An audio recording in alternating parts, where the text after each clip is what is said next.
Thank you all for joining us here again at I-80 Sports, where today the trade deadline is just a few weeks away. So it's time to figure out where some of those most popular trade deadline rumor names could be going.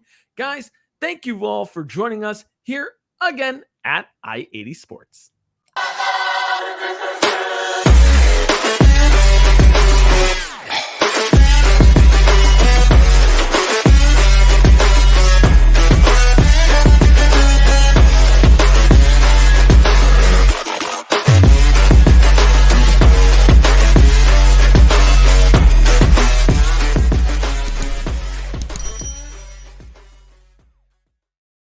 Thank you all for joining us here again at I-80 Sports. If you're joining us here on your favorite streaming platform and podcast streaming platform, make sure that you follow us down below, youtube.com/I-80 Sports, where you can check out all of our videos there. And while you're there, hit the subscribe button, hit the bell notifications so that way you guys know when we go live. The MLS crew has been really busy lately, previewing every team in the MLS. So you want to check out some of those videos. Some of those videos are doing hot.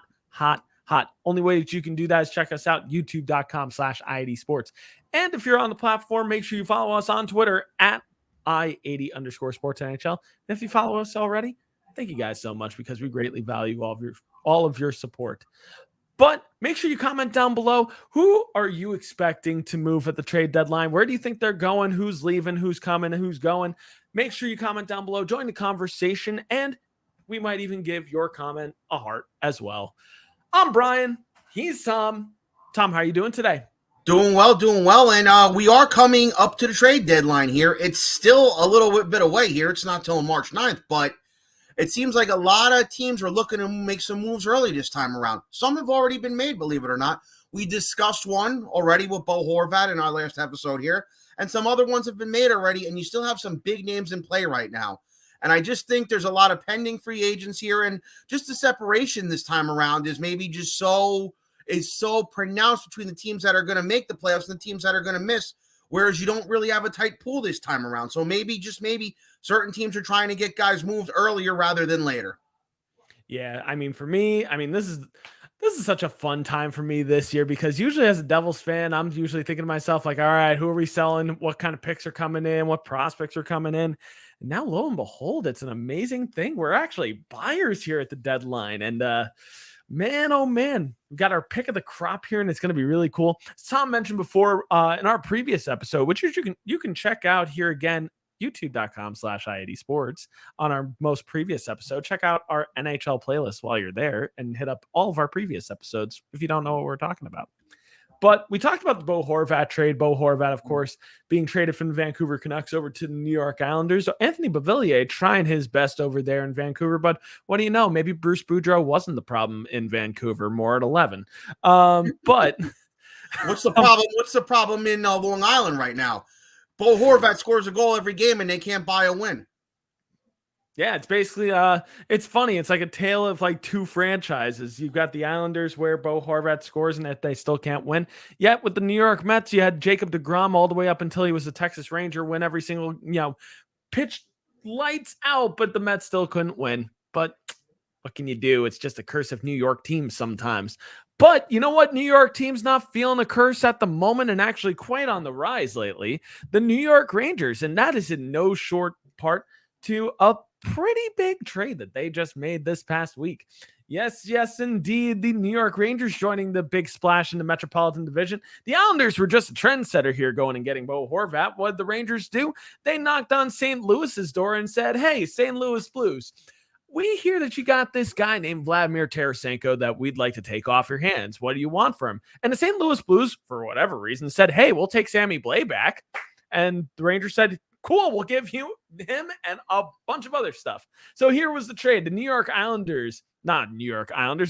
Rangers have acquired forward Vladimir Tarasenko and defenseman Nico Mikola in exchange for Sammy Blais, defenseman Hunter Skinner, who was a prospect in the Rangers system, a conditional 2023 first round pick, and a conditional 2024 fourth round pick. Now, I believe, if I'm not mistaken, and Tom, you can correct me if I'm wrong here, the condition on the 2023 first round pick, I believe, is that it is a lower of one of two picks this year, because I think there's two picks that Basically, the yes. Rangers have. Basically, yes. And I was going to delve into this in a little bit, but I'll just say it now. It's one thing that I did like about it is that they didn't get hosed on the draft pick there. They have two draft picks. The Rangers have their own draft pick, and the other draft pick belongs to the Dallas Stars from the Nils Lundqvist deal. So the Rangers are going to get the better of the two picks. Alas, at the same time, those picks are probably going to be somewhere in the 20 to 25 range in the first round. So it's not like there's going to be a chance to somehow get Connor Bedard. It's nothing like that. But I do like that the Rangers were able to keep the higher pick. There's some quality players going to be available at that lower end of the draft. So I do like that. The Rangers still need to have first round picks. You still can't be pissing them away. At least not yet. At least not yet. Yeah, this year you're really going to find at the trade deadline this year that draft picks are really big time major bargaining chips. And certainly, as usual, magic beans. But this has been one of the more hyped drafts since the past few years, honestly. Probably since Jack Hughes was drafted, to be honest. I can't really remember a draft in recent memory that was this highly touted. Maybe the Connor McDavid draft, maybe the Austin Matthews draft. I'd say those two, maybe more so, just because you had kind of two can't miss picks in either one of them. And this one, you kind of have Bedard and then everybody else. Yeah, Bedard and everybody else, but you still got some really interesting sprinkles right at the top of that draft in Adam Fantilli. You have Sergei Matvei Michkov, rather. Mm-hmm. Yeah, I mean, this draft is really, really deep this year. So in the first round, I think you're going to have a really interesting crop of people available, which is also why that first round pick becomes available. And to echo Tom's point, really good job by the Rangers to not give up any big crucial assets in acquiring an expiring contract in Vladimir Tarasenko. Now, that is one thing that should be mentioned with this deal. It is technically a rental. It's going to be on the New York Rangers on whether or not Vladimir Tarasenko passes his audition after this year, and the Rangers want to try to sign him to an extension after this year. Otherwise, Vladimir Tarasenko is very much an unrestricted free agent. So it's going to be interesting to see how this trade evolves. Personally, myself, and I'll let Tom also react as well, I like this trade for the New York Rangers for a couple reasons. I like this trade for the New York Rangers because it adds depth to their top six and also inadvertently adds depth to their bottom six, because now you can fill those roles that were in the top six down and filtered down into the top nine and into the bottom six. You can take the relief off of some of the guys now. You can take the relief off of the kids at the moment in Capo Caco and Alexis Lafreniere. I mean, it's a double-edged sword. You're taking relief off of the kids, but you also want them to take that next step forward. And this only kind of, I don't know, I think it delays that process only a little bit. But that being said, I would be remiss if I didn't say that the idea of Vladimir Tarasenko, Mikko Zibanejad, and Artemi Panarin playing on the same line together was not just absolutely tantalizing and salivating at the thought. That is a disgusting top six line, if I do say so myself. And that's coming from a New Jersey Devils fan. That being said, I also like this trade because the Devils don't get Vladimir Tarasenko, which is what I was most worried about. Because personally, I don't think Vladimir Tarasenko was the guy that the New Jersey Devils needed. We'll dive into that when we talk about our trade deadline rumors, but I'm going to let Tom talk a little bit about this one. Why do you also like this trade if you're the Rangers? Well, I actually was mad about it at first, believe it or not. Reason being is that he probably should have been here all along. They passed over on him in that 2010 draft and drafted freaking Dylan McIlrath. To this day, that still drives me up a wall. I still laugh at that. And passing on that one, on top of passing on Ryan Getzlaf in 03, after Getzlaf has recently made it public that the Rangers told him they were taking him and they took freaking Hugh Jesserman. 06 is thrown in there too with Claude Giroux. That one was a little more of a wild card on that one. But to be honest with you, I do like the pick. I do like the trade. They didn't give up much. They gave the draft pick getting the better of the two was great. I love that. Hunter Skinner, I mean, he was a good defensive prospect, was probably never seeing the light of day here. Right now, you have 4 solid young defensemen and a solid veteran in Jacob Trouba. It's just at this point, the defense is pretty locked up in New York for a long, long time. So I didn't mind that one either. Sammy Blais, they tried. They tried the experiment. They kept trying with him. They did everything they could. It just didn't work out. Just straight out didn't work. I like that St. Louis ate half the salary. And I think a big reason behind why they jumped on this deal is because pretty much Tarasenko went to the St. Louis front office and pretty much told them, excuse me, I got to sneeze, but I can't. So it's the curse. You announce it and then it doesn't happen. Yeah. Pretty much told them, kind of like Wayne Gretzky did in 96, that, listen, I'm not coming back here.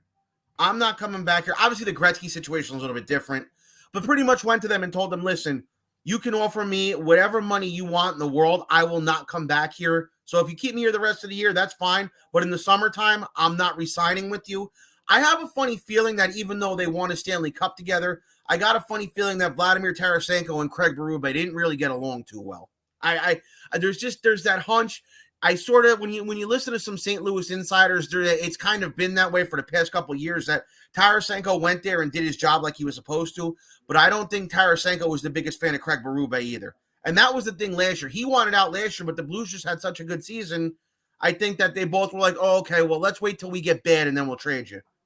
They got bad and they traded him.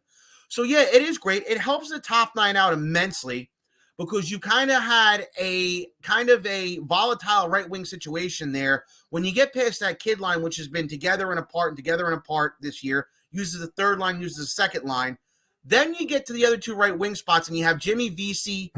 Barclay Goodrow's been used in that spot. They put Lafreniere in that spot from time to time. And there's just been the curious case of Vitaly Kravtsov, which apparently he may be traded now. He may not be. It depends. The Rangers basically hold all the marbles for him right now. They're not just going to trade him to trade him. They're going to make sure they get a nice return for him if somebody's willing to take him. So it adds a bona fide top 6 right winger, and it strengthens the top 9 immensely. Now, Brian, it's funny you mentioned it, a salivating first line of Artemi Panarin, Mika Zibanejad, and Vladimir Tarasenko. I realized just now my mistake because usually Chris Kreider's been playing with Mika Zibanejad. Well, no, and you are right. But before the trade went down, Zibanejad and Panarin were playing together. And then Zibanejad and Panarin and Tarasenko were together in the game against Seattle. So then what happens in the game against Carolina? They take Panarin off that line and he goes and scores 4 goals. Yep. Now all of a sudden, even though Panarin and Tarasenko are not playing together anymore for the time being, now all of a sudden Panarin, who everybody was pissing and moaning can't find the back of the net, seems like every time he touches the puck now, it's in the back of the net. Except he's not on the line with Tarasenko. Tarasenko so far, in the 3 games, he's been good. 1 goal, 1 helper. Am I saying that this is the next coming of Marty St. Louis? No. Am I saying, oh, no, this is another Eric Staal? No, I'm not. Verdict's still out on him. Will they re-sign him in the offseason? I don't really know. I don't know if they're going to be able to come to terms with him in the offseason and what he wants and what's in their future plans. And remember, you still have Brennan Othmann lying in the weeds right now, and at some point he's going to need to play. I mean, if he does a couple games to start next year in Hartford, that's great, but you can't bury Othmann next year in the AHL. You can't do it. If he starts there, great, but he needs to play NHL minutes, Othmann. But at the end of the day, it strengthens the Rangers' top 6. It bolsters the Rangers' top 9. And I'll say it right now, a lot of people are singing the Rangers' praises. A lot of people are afraid of this Ranger team. A lot of people are saying they're number 1 team in the power rankings. They're a Stanley Cup favorite.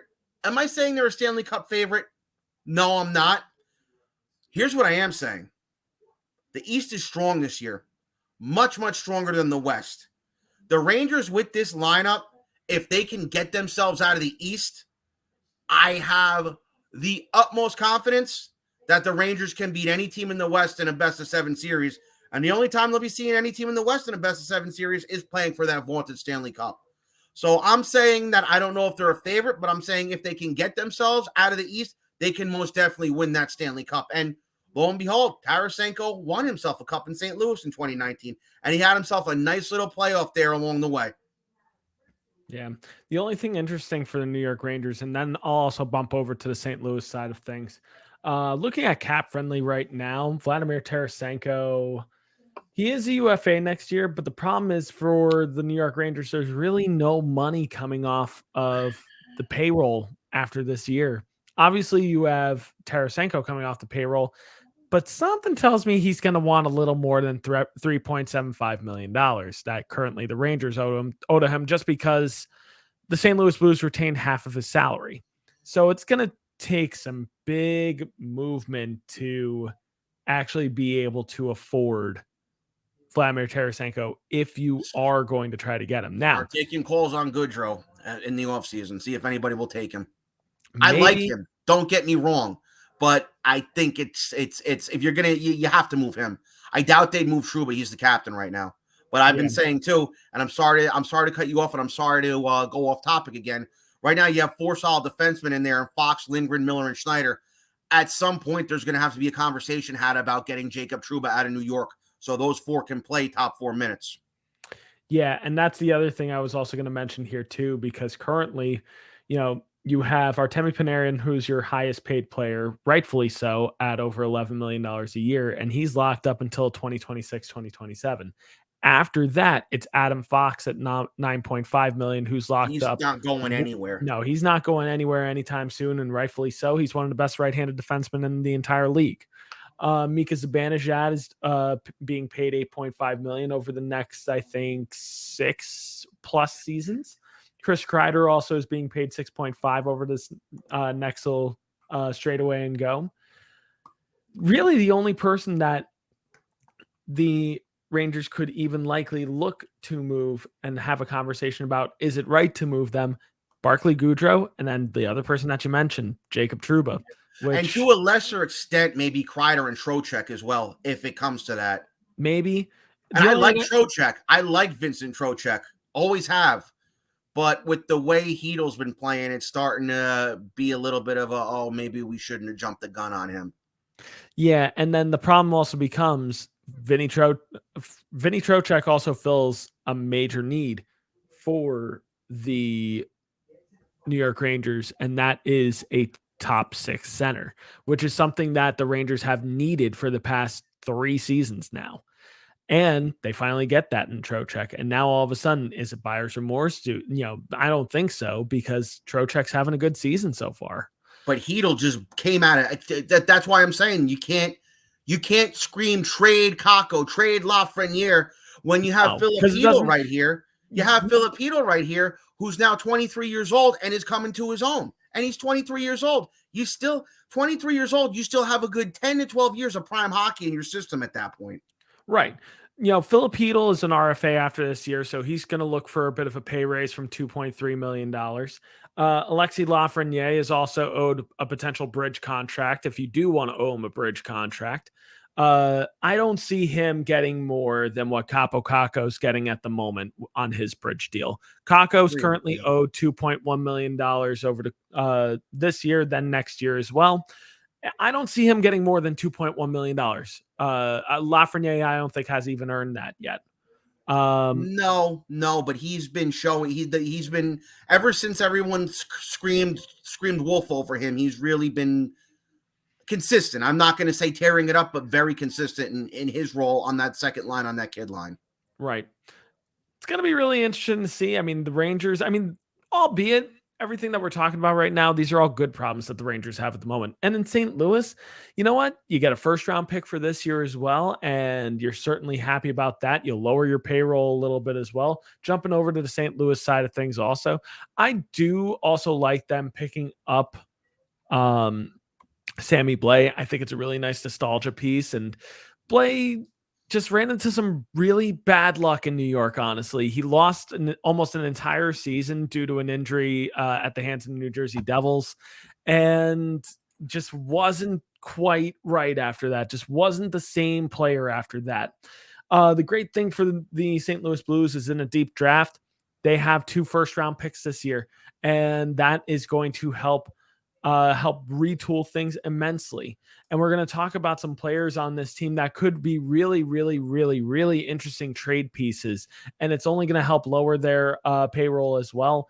And, bring them down to that cap floor so that way they can really kind of build around some of these younger guys, build around a Jordan Kyrou or Robert Thomas, you know, build around some of these younger guys that you got on your team at the moment. Maybe even, build around Colton Parayko, who is one of the best defensemen on that team currently at the moment. Build around some of these guys so that way there's a little bit more hope for the future. And in St. Louis, yeah, does it suck to see Vladimir Tarasenko go? Absolutely. He helped win you a Stanley Cup a few years ago, but you know what? Sometimes it's time to move on, and we've been talking about Vladimir Tarasenko for a few years now. So it is finally good to finally close the book on this for once. But now that Vladimir Tarasenko is off the board, we should be seeing a few other bigger trades flying on in. So it's time, as usual, to pump the brakes.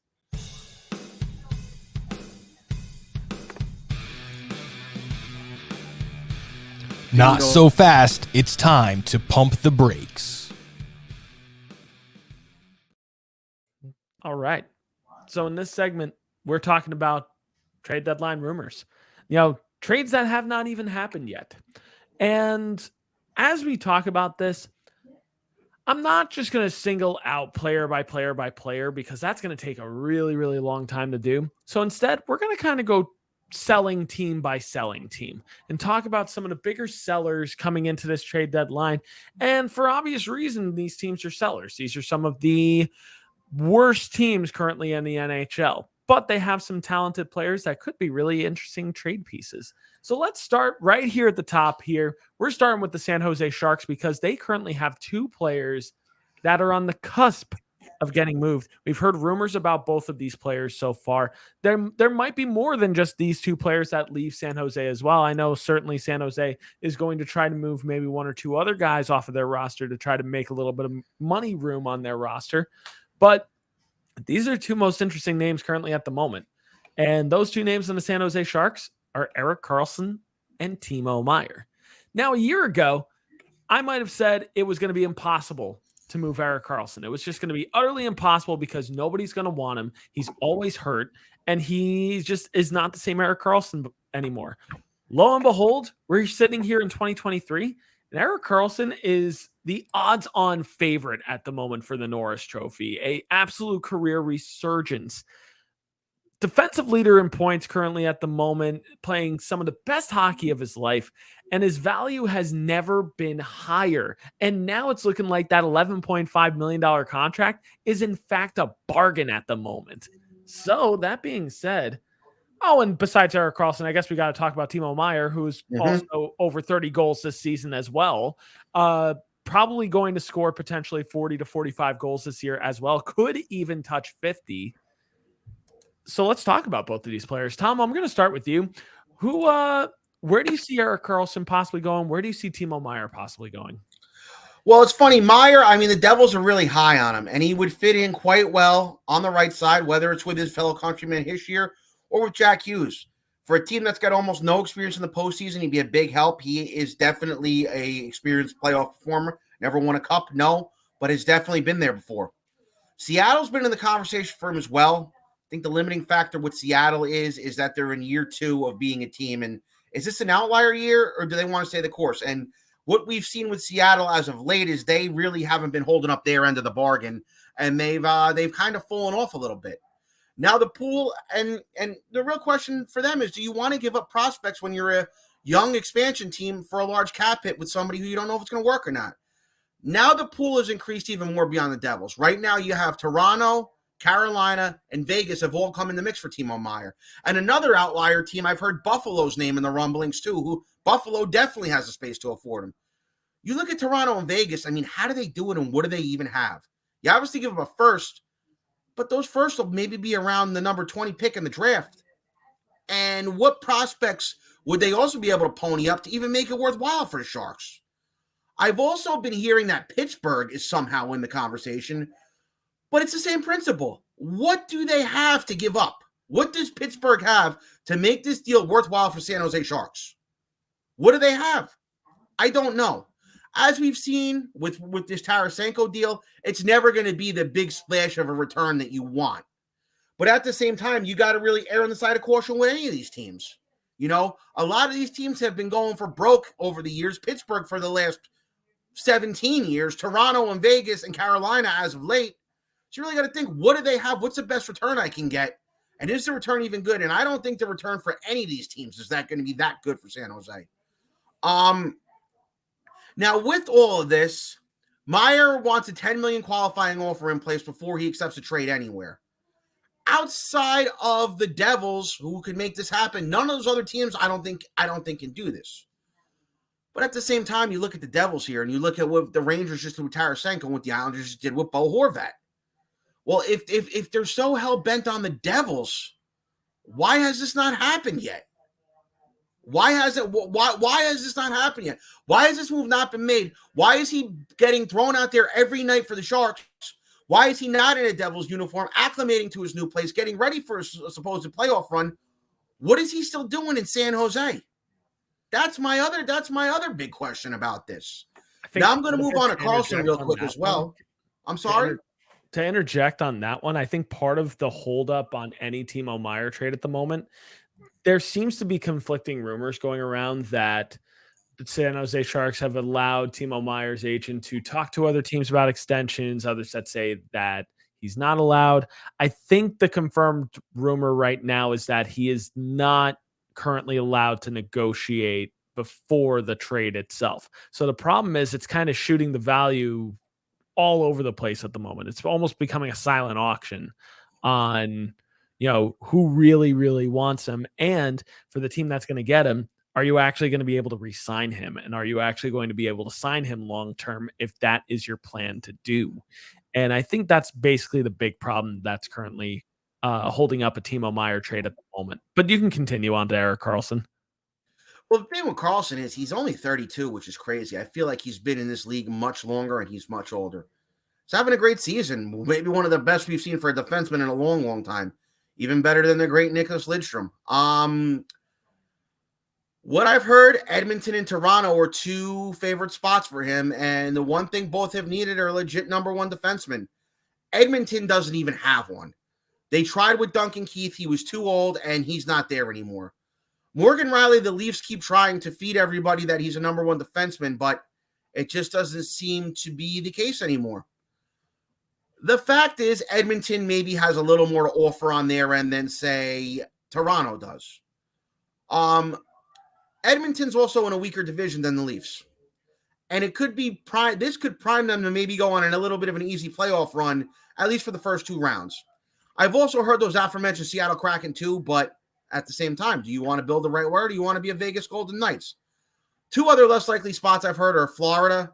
Don't even know why they would do it or who they would send back to make it worthwhile. The Capitals, who are going to be a borderline wild card team, and he's going to go there, and if things start going sideways in Washington, then what do you really do? Edmonton would probably be the best fit. They have an offer right now of a 2023 first, Evan Bouchard, Xavier Beauregard, and two contracts, Tyson Barrie to balance out the numbers, and some other roster player who they haven't named yet. That's been Edmonton's offer. That's what I've heard so far. So the best deal might be Edmonton. It gives Edmonton a legit number one defenseman. So that may very well help the Oilers, especially in a weaker division where you probably can take a little bit of liberties, at least in the first two rounds of the playoffs. Yeah. I'll start with Erik Karlsson first for me, since we're fresh on the topic there. I agree that Edmonton, I think, is the sexiest place that he could go at the moment, especially because I just feel like Edmonton is really like one badass defenseman away from a deeper run. And Erik Karlsson, I think, is everything and more that Edmonton really needs because he ticks all the boxes for them. Defensively, he's a rock. Running the power play. Yep, can do that. Quarterback on the power play, absolutely. Help out on the penalty kill. Yep, he can do that too. Can he be an Iron Man and play 27 to 30 minutes a night? Yep, can do that too. Can also do that on one leg, in fact. He did that in Ottawa. I really would love to see the Edmonton Oilers find a way to get this done, because if they don't, the team that's going to swoop in and get it done, I think, is LA, especially if LA can't land Jacob Chitrin, who is rumored to have been, in limbo at the moment in Arizona, possibly being traded from Arizona to LA, but things have been halted at the moment.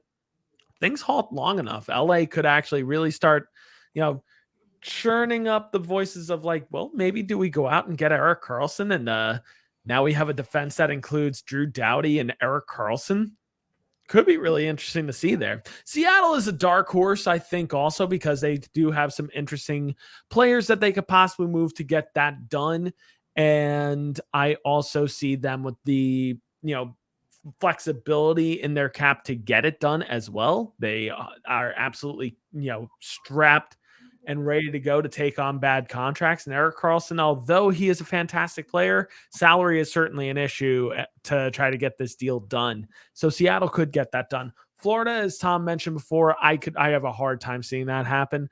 I feel like if you're Florida, like if you're San Jose contacting Florida, that deal starts with Spencer Knight more than likely, and you just build from there. And I don't think Florida wants to do that at all. Moving on to Timo Meier, he's having a career year as well, and you have seen some interesting teams rumored in this. The most rumored team here is the New Jersey Devils, and for right reason. They do have the players and the depth to get a deal like this done. They have the first round pick to get it done. They have top prospect depth to get it done as well. I could see a few guys going in this potential deal.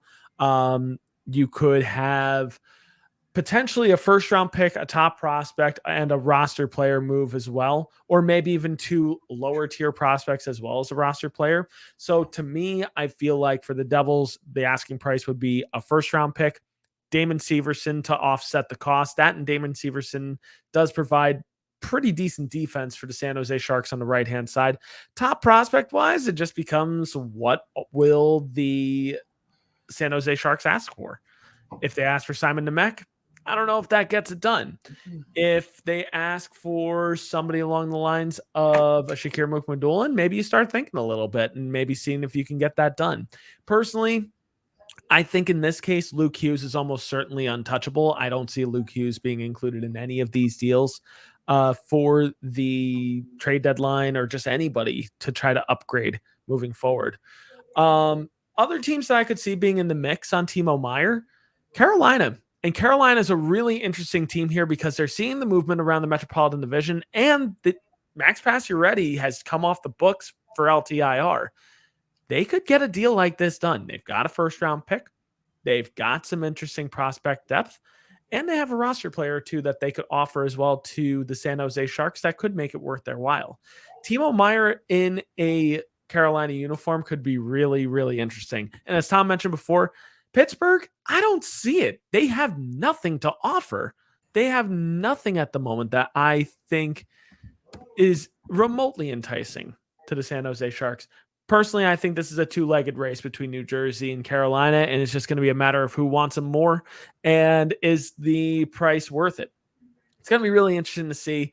Moving on from here, from the San Jose Sharks, the Chicago Blackhawks, who are having quite the season. And I know Tom's probably got some opinions on this one, but we're going to talk about a few of the players that could be on the move, namely Jonathan Toews, Patrick Kane, Max Domi, and Andreas Athanasiou. And I picked Max Domi and Andreas Athanasiou just because they're both expiring contracts who are very much rentals, but interesting rentals at that. So, Tom, let's start with you. Where do you think some of these guys are going? Are all of these guys going, and who do you see possibly staying in the mix?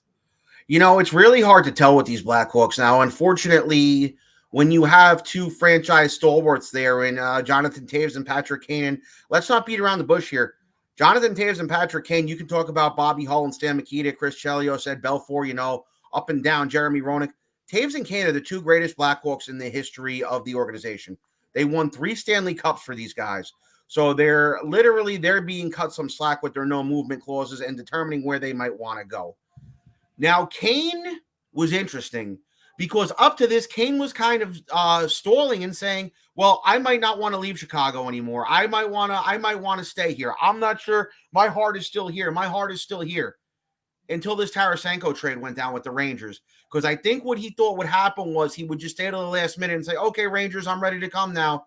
And I think the problem with that was, like I mentioned earlier with Tarasenko, was Tarasenko went to St. Louis and said, hey, listen, I'm not coming back here. Trade, do what you want with me. And I think when the Rangers found out about that and the uncertainty of Patrick Kane, they went and got that. Now, I think that sent Patrick Kane into kind of an overdrive and a seller's or buyer's remorse, however you want to put it. Do whatever you want with that. The issue right now is Kane has come out and publicly said, I only want to go to the Rangers or the Maple Leafs. The Rangers, to make a trade happen for Kane right now, would need to literally jump backwards through hoops that are engulfed in fire like at the circus. They'd need to have Chicago take half the salary. They'd need to have another team also take on some of that salary. They need to determine if the return was right. I have a funny feeling that Chicago was asking Chris Drury for something ridiculous, and Drury said, I'm not doing that. The other problem with Kane is these hips. These hip problems he's having has turned off a lot of GMs in this league from wanting to acquire him. A lot of people are concerned with these hips. It can go one way or the other. You can be Brad Marchand and come back and dominate, or you can be a guy like Nicholas Backstrom, or you can be, guys like Ryan Kessler who get this hip surgery done and are never the same again. The other thing, the only positive about Kane I can say is this, is I can see Kane, depending on where he goes, if he goes anywhere at all, or if he stays in Chicago, taking more of a team-friendly, incentive-laced contract over the summer to sign somewhere to try to win one more Stanley Cup. But if it's down between the Rangers and the Leafs, the Hawks are kind of handcuffed now. I don't know if the Rangers can make this happen. And we talked about the Leafs earlier with some other things like Carlson, with some other players like him. What can the Leafs send back to Chicago to make it worthwhile? And would the Leafs have the money to sign him to a team-friendly deal over the summer? And is Patrick Kane really what the Toronto Maple Leafs need right now? I don't really think so. But he says that's the only play. You either wanted to go back to New York to go to New York to play with Panarin, or to go to Toronto to play with Austin Matthews. So that's it. So it's hard to really tell with Kane. He could very well finish this out in Chicago, unless somebody comes in and really convinces him that this is where we want you to come. Maybe, Carolina tells him, they get to talk to him and say, hey, listen, we'd like to, look at us. We're a pretty good hockey team here. Other teams that were in the mix were the Golden Knights. I don't know how they do it. And are the Golden Knights pretenders still? Maybe. Minnesota, I don't see them going there either. So it's hard to tell. As far as Jonathan Toews, and the other thing with Chicago is this, and I just want to, which I think was also in the conversation, is tank hard for Bedard. Maybe they're still telling him, hey, listen, man, maybe you don't want to leave just yet. See what happens with this draft lottery. We have an all-world guy coming in here. Maybe you want to line up with him next year. As far as Jonathan Toews, I know the Winnipeg Jets have called. The Hurricanes have called too. This Max Pacioretty thing, you feel so bad for him because this guy was supposed to provide the depth that they didn't have against the Rangers, and it just never started. The idea of it never worked because he just was never able to start. Another team that could swoop in, Colorado Avalanche. The loss of Nazem Kadri has been big for them. And as good as Alex Newhook has been, and I love Alex Newhook, I think that if the Avs want to go for that second straight cup, a guy like Jonathan Toews would be a huge, huge asset to have online too. Edmonton and Boston also in the conversation, but what do they really have? And why does Edmonton need another forward? They don't need another forward. They need a defenseman. Boston, I don't know where you would slot him. Boston is so deep in the forward position right now. Who would you give up out of them? Who would you really give up? The final team here, Minnesota, their name's in the mix, but Minnesota does have guys like Matt Boldy and the like to send to Chicago. But Minnesota, you don't know either. You're gonna give up a decent haul to bring a guy in. I don't know. I don't know. And then potentially miss the playoffs. I don't know. As far as Domi is concerned, Pittsburgh, I've heard wants him. Pittsburgh maybe could make something small happen. Andreas Tatanasio, I don't know. Maybe Tampa could pull something off here. That's kind of just going to be when the buzzer's up on the trade deadline. Oh yeah, we have Andreas Tarasenko moving here. Late call, post trade deadline. Blah blah blah. I don't really know with him. I think honestly, what's going to be really interesting to kind of watch in this trade deadline, just as a kind of a narrative too.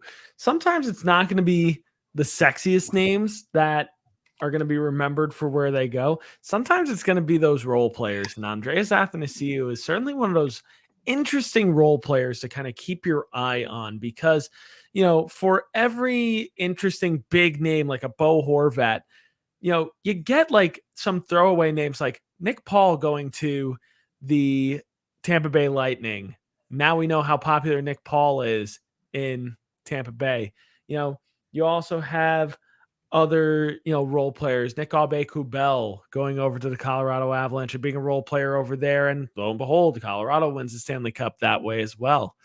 So some of these bottom six guys are going to be really interesting to watch. So don't necessarily count out Andreas Athanasiou. He's going to be an interesting name that's taken up by a buyer that could really fill a necessary role in the bottom six for any buying team right now. Patrick Kane, if you asked me a few weeks ago, I would have said was New York bound. I thought he was going to be a New York Ranger in the hardest way possible. I really thought he was going to be a New York Ranger. And now we're sitting here and he's literally just trying to talk his way out of Chicago. It feels like every single day we hear something new that he has said about the organization, something new about the coaching, something new about the development staff. He's really trying to will his way out of Chicago at the moment. Problem is he doesn't have New York to go to. Next best thing, Toronto maybe. And I think he would approve a trade to Toronto, but like Tom mentioned before, what does Toronto really have to give at the moment? And are they going to even be willing to part with any piece that would take to get Patrick Kane? That, and they would have to move heaven and earth. They would have to clear some cap space to make something like that happen. But there's no doubt that Patrick Kane would be a difference maker on the Chicago Blackhawks.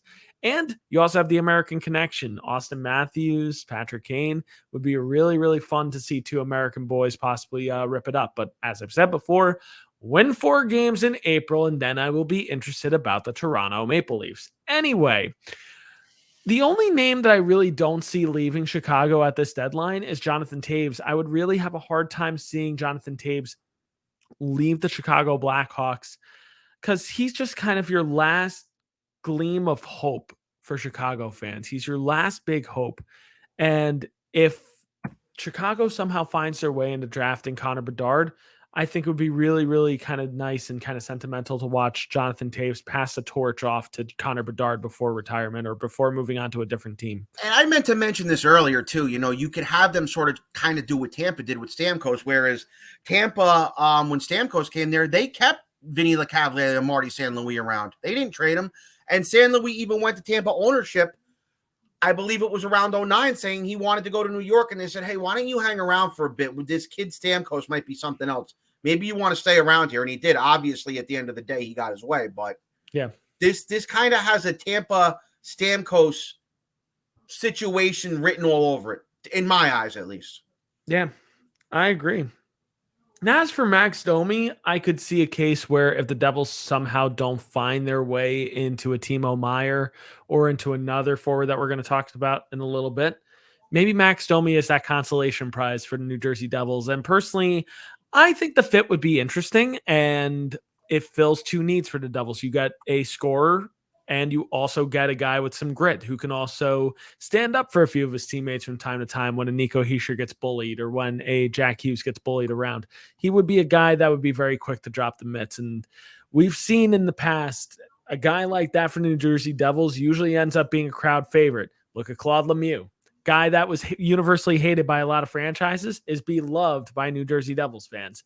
Max Domi could become that new Claude Lemieux in a new day and age, which could be fun and interesting to watch. Another place that I could see Max Domi going, I don't know. I feel like the Vegas Golden Knights are going to make some kind of silly, wacky, stupid trade. Max Domi seems like that type of person that they would trade for to maybe line up maybe once or twice with Jack Eichel and just kind of see what happens. I don't know. I feel like Vegas is going to make some kind of outlandish deal, and maybe Max Domi is that outlandish player that they go and get, and that last kind of hope to try to push for the Pacific playoffs. The Vancouver Canucks, we've already seen one big trade happen with Bo Horvat, and we still have some other interesting names out there that could be dealt. Basically, everybody is free game except for Elias Pettersson, JT Miller, Quinn Hughes, and Andrei Kuzmenko. So other than that, it's free reign here. So Tom, who could you see as potential bargaining chips here for the Vancouver Canucks, and where could they go? I mean, right now at this point, it's just Brock Besser to me. I don't really see anybody else for right now. I know he's been linked to Pittsburgh and Washington and even your Devils. I think if Timo Meier doesn't happen for the Devils, I think Brock Besser's the guy they're going to come looking for. I think he's going to be a low risk option for both. Pittsburgh, the same thing. You know, it allows you to put a guy in your top 9, another winger to complement Crosby, Malkin, and Carter. Washington, same sort of thing, a guy to maybe put in your middle 6. But that's really it. I said I wouldn't mind him on the Rangers. That's obviously not happening anymore. But that's really it right now, I think, for Vancouver. They had somebody else on the block, but I'm going to let you go ahead. I want to just try to figure one other thing out here with them. Sure.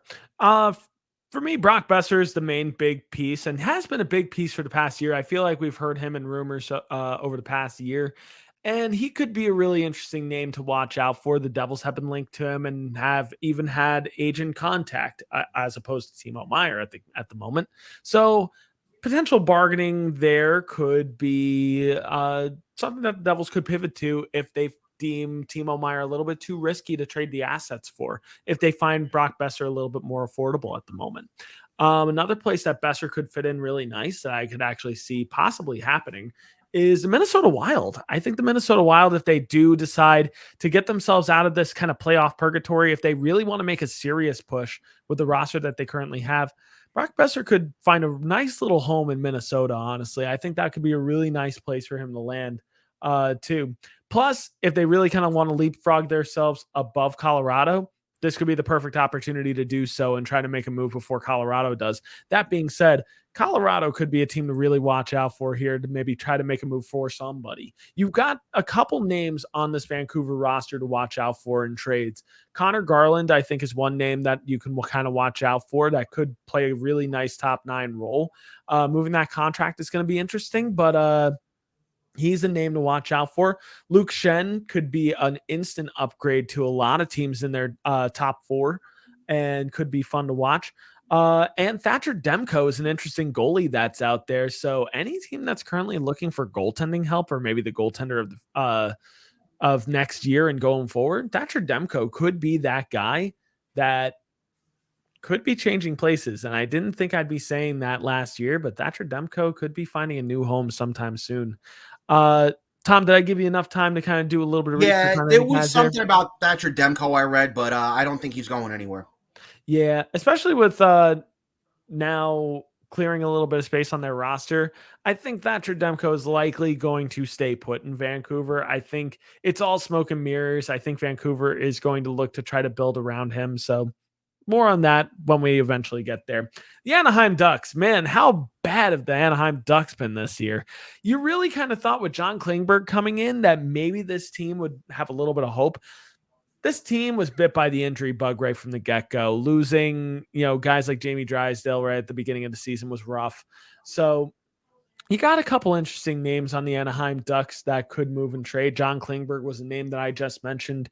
Dmitry Kulikov is another defenseman that could be a cheap option for teams that are looking to upgrade in their third pairing. Adam Henrique is another player that could be interesting to add for any other team. So, Tom, what do you think? Who is going where? Where could you see John Klingberg possibly going, and of the likes? The problem with Anaheim is they're so bad, I'm not sure anybody even wants any of their players. Klingberg and Henrique, I don't think they're really going to go anywhere. I just don't see them having enough value for anybody to really want either one of them at this point, and for them to fill a need for anybody. Kulikov, a little bit different. I could see Dallas or Buffalo come knocking for him. If the price were right, more likely Dallas. Dallas is a little bit higher in the standings, and Dallas is a guaranteed playoff team. We don't particularly know what Buffalo is or where they're going right now, but that's really it. I just think they've been so bad that I don't think anybody even really wants what they have. Yeah, I mean, the problem is the value is kind of shot at the moment, but Klingberg still has some interesting value. He could be that consolation prize if a team does not land Erik Karlsson. So if you look at Edmonton, if Edmonton somehow finds a way to not land Erik Karlsson, with the trade that they potentially proposed, did they pivot to Anaheim and at least kick the tire on John Klingberg at that point and try to see what you can do there? Does Toronto possibly even ring that bell and say, hey, John Klingberg looks interesting. We could really use a defenseman here. Maybe even LA is another one of those teams that could possibly call up for John Klingberg. Dmitry Kulikov is another name that I find really interesting here. Nothing really sexy about Kulikov. He just brings true grit and just solid defense. A team like Dallas could be really nice. Buffalo could be a really nice cheap option, as Tom mentioned as well. LA could even be an interesting option just to add some veteran presence on that defense. As for Henrique, I don't know if I really see Henrique moving anywhere, but I'll be honest, it's going to be the homer in me. Maybe a homecoming with the Devils could be a really, really interesting thing to happen. They would have to make a little bit of room for his contract. And maybe you do that if you get rid of Severson in a separate trade, or maybe even find a way for another team to take on Andreas Janssen's contract. I don't know. Adam Henrique in a Devils uniform could be really fun to watch again. That, and if you don't necessarily like what Erik Haula has brought to the table in his universal role, maybe Adam Henrique can be that universal player in that center role on the third line moving forward. If you don't necessarily like what Erik Haula has done this year. Personally, I've liked what Erik Haula has done so far, so maybe it's a moot point. But yeah, it's going to be tough to see if Anaheim actually moves anybody at this point. St. Louis, we've already seen Vladimir Tarasenko move, but Ryan O'Reilly and Torrey Krug have been rumored to be on the move as well. Tom, could you see Ryan O'Reilly or Torrey Krug moving anywhere at the moment? O'Reilly, probably not. I doubt. I know Colorado needs a second line center. I can't see the Blues moving him to Colorado. It just doesn't make sense. Torrey Krug might be an interesting one, say for maybe Edmonton or Toronto if Karlsson doesn't work out.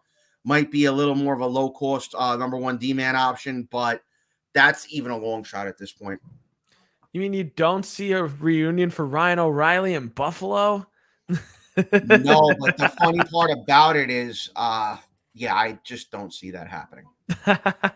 I mean, then you get to have your cake and eat it too. Have Tage Thompson and Ryan O'Reilly on the same roster at that point. Could be a lot of fun. It's funny because Buffalo fans years ago were just like, we got frickin' Tage Thompson. Now they're just like, we got Tage Thompson. So fun to see, man. Torrey Krug, it's going to take... You're going to have to make a deal with the devil to try to trade Torrey Krug's contract at this point. It's going to be a really tough sell at the moment. Ryan O'Reilly, I think Colorado is kind of the ideal location, especially because they really are missing Nazem Kadri at the moment. With the injury bug that's bitten the Colorado Avalanche this year, maybe Ryan O'Reilly is that exact piece that they need to try to repeat as Stanley Cup champions. And man, oh man, would that be a lot of fun to watch and see if Colorado can make a deal like that happen. They do have some interesting players that they could move as well. Not as many interesting players that they've had over the past year or two, but there's still one or two guys that are worth possibly trading or flipping. They just acquired Ryan Merkley from the San Jose Sharks a few weeks ago. Could they possibly flip him in a move like this to try to pick up a Ryan O'Reilly? Could be something really interesting to see. Another man's trash is another man's treasure. Could be something fun and interesting to watch. I don't know if Ryan O'Reilly's going to leave St. Louis this year. Maybe that's something for the offseason. We're just going to have to see. The Arizona Coyotes, we have seen nothing but rumors abound about Jacob Chychrun. There was allegedly a deal in place on Sunday that would have seen Jacob Chychrun go to the LA Kings. But it seems that the deal has been halted because the central piece that Arizona wants allegedly is Brant Clark from the LA Kings, and the Kings are kind of balking at that. And it seems like they don't want to trade Alex Turcotte in this deal as well. So Tom, if Jacob Chitrin doesn't go to LA, where could you see him going? And are there any other interesting names on Arizona that you'd like to mention? You know what the thing is? I think he still does go to LA. I just think right now they're just trying to work out the finer details of the whole thing. I've always said Edmonton could be a destination for him as well. As far as the other two are concerned, Shane Gostisbehere and Nick Bukestad, I don't think they go anywhere. But I definitely think Chikrin is leaving. It's just a matter of where, but I still think LA is the front runner. Yeah, I gotta say, I think LA is still going to eventually land Chitrin. I think it's just trying to wait it out and seeing exactly what the deal is going to be. Um, will Brant Clark eventually be included in this deal? Tough to say. Will Quentin Byfield or Alex Turcotte be included in a deal like this? It's hard for me to see that, honestly. It's hard for me to see any of those three being involved in this deal. But hey, weirder things have happened before, especially for the LA Kings. The LA Kings, of course, are the team that were, the team that made a Wayne Gretzky trade happen. So anything is possible. Any team, any player can be traded at any given moment. Anything can happen. So it's just going to be left to be seen. As opposed to other players on the Arizona Coyotes, Shane Gostisbehere is a player that with some interesting, uh, could bring something interesting to a table in the bottom six for any team, in as a third pairing defenseman. Nick Bukestad is also a role playing name that could be a player to watch as well. But we'll see with Arizona. The Columbus Blue Jackets, who practically have an AHL defense at the moment, have some interesting names worth mentioning here. Gustav Nyquist, Vladislav Gavrikov. Gavrikov is probably the biggest target on the Columbus Blue Jackets this year. Where do you see either of these players going, if at all, Tom? I don't think Nyquist goes anywhere. Gavrikov has been linked to the Boston Bruins. Per Frank Saravelli, he's their front runner. That's who they want. And he might be that shooter here like David Savard was for the Tampa Bay Lightning in 2021. He wasn't a huge catalyst for the cup, but he was a big part of the team. And I could see that situation being very, very similar here if Gavrikov does indeed wind up in a Boston Bruins jersey. Yeah. Gavrikov, I think, is a Boston favorite at the moment, but only if Boston can't get it done could he go elsewhere. And Gustav Nyquist could be a nice consolation prize for any team that misses out on the likes of guys like Max Domi or on Timo Meier. He's just a reliable top 9 contributor and a guy who can score pretty decently and still at his age is a very good hockey player. The Montreal Canadiens, who have been really struggling as of late, definitely among one of the worst teams in the NHL over the past few weeks now. Any interesting names that jump out to you here, Tom? Sean Monahan, maybe, and maybe that's another option for Colorado to fill that second line spot. But it's far-fetched right now. It's far-fetched. I can't think of anybody else who they might be looking to move. Montreal is in tank the hell out of the season mode and maybe get Mr. Shiny New Toy and Bedard in the draft. Yeah. I mean, that's it. That's about it. And right now they have half of their team out on long-term IR. So the guys they do have, they just might need to keep to finish the season. Yeah. And for Sean Monahan, I think Colorado, if they don't want to pay the price for Ryan O'Reilly, could be a really nice piece. Beyond that, it's tough to see where he's going to go and tough to project. Joel Edmondson, maybe Washington, maybe Edmonton, but he's going to cost a decent chunk of money, and he could be one of those players where you're kind of left scratching your head like he was worth a first-round pick, kind of like akin to Ben Sherratt last year, where you're just like, was he really worth a first-round pick? If you're Florida, was he really worth the first-round pick? I'm still asking if you're Florida, is he really worth the first-round pick? That's just me. Last team we're going to talk about here, and there's a team kind of like on that bubble of like, are they buyers? Are they sellers? Are they in purgatory? Are they in hell? We don't really know. The Minnesota Wild, and I only mentioned the Minnesota Wild here, not because I think that they're a bad team that they should be selling, but just because you've got 2 players on this team that have been rumored to possibly be used in trades. Matt Dumba and Jordan Greenway.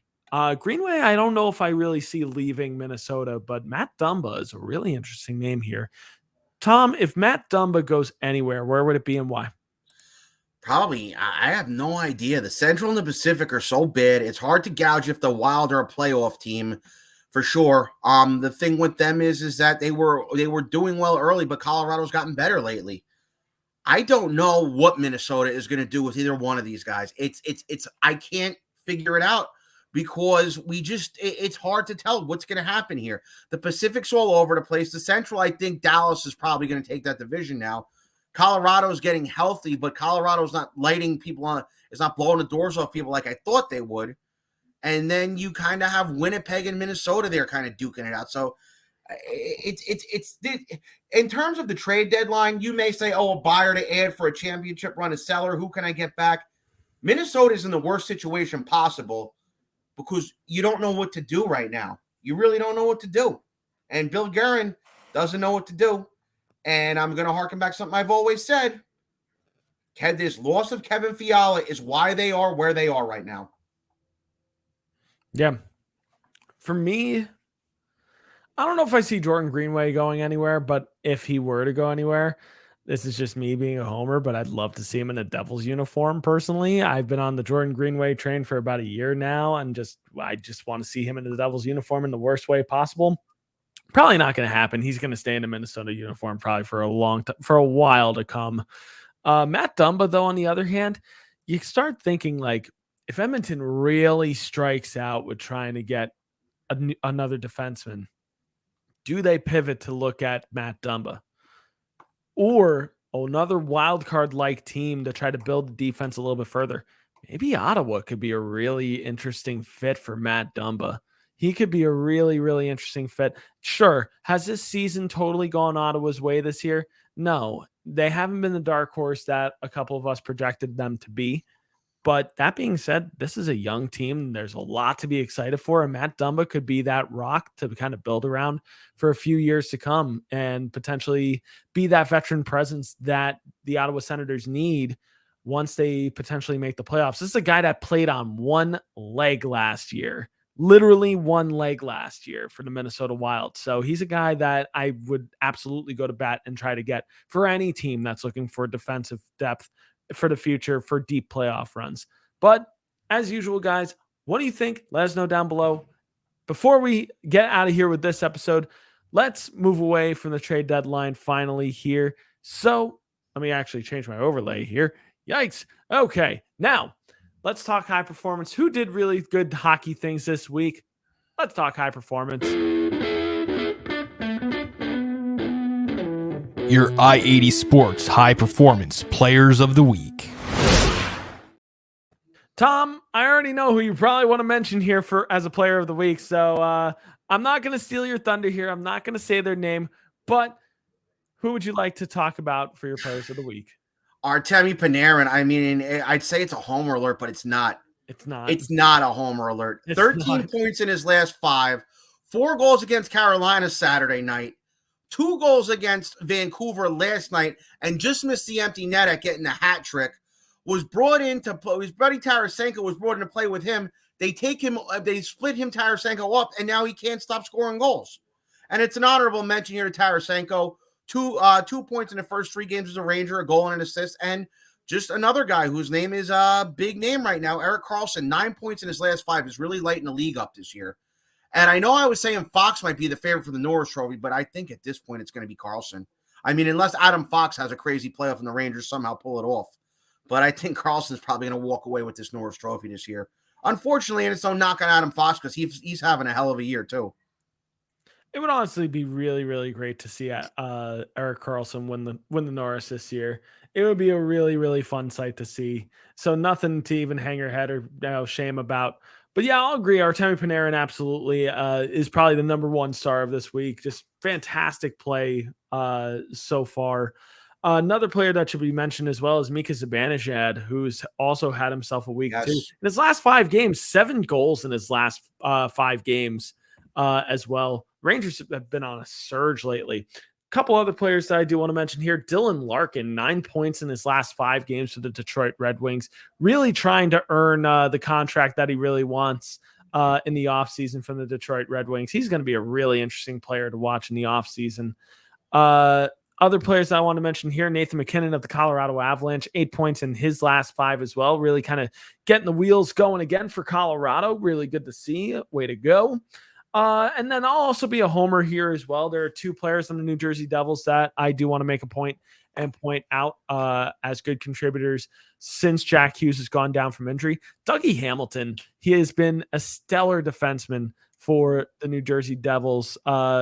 First Devil player since Brian Rafalski with over 60 points in an NHL season so far, or with over 55 points, rather. He has the most points since 2006 right now for the New Jersey Devils. Great stuff from Dougie Hamilton. This is exactly why you spent the money on him. And then the other player that has really kind of stepped up in his wake, the guy that they recently signed in the offseason, Andre Palat, 6 points in his last 4. So really kind of rebounding from that groin injury and that groin surgery really well, and really starting to kind of carve his path for the New Jersey Devils here. And as New Jersey Devils stay in second place in the Metropolitan Division, 3rd in the entire Eastern Conference as we speak at the moment. So really good stuff. Really, really fun stuff to see. All right. As we round out our episode of IID Sports NHL here, it's time for our question of the day. We've got a question of the day here that, seems pretty obvious, but we're still going to go with it. Of the names mentioned, who would you be surprised if they were dealt at the deadline? Of the names that we've mentioned today, Tom, which name would surprise you the most if they were actually dealt? Believe it or not, Ryan O'Reilly. I just don't know if anybody could really fit his cap hit into their plans. Jonathan, the only other one would be Jonathan Toews. If Jonathan Toews gets traded from Chicago and Patrick Kane doesn't, would surprise the hell out of me too. But that's just those 2 really. And I know they're highly touted, maybe second line center options for certain teams contending, but I just don't know if teams would be willing to give up that much for either one of them at this point in their career. Yeah. The other name I did want to mention real quick from the St. Louis Blues that could be an interesting get, Ivan Barbashev. Could be a really interesting get. He's drawing a lot of interest up. Yeah. I'll be interested to see if he actually gets dealt, and he actually could be the real prize of this trade deadline once we actually get down to it.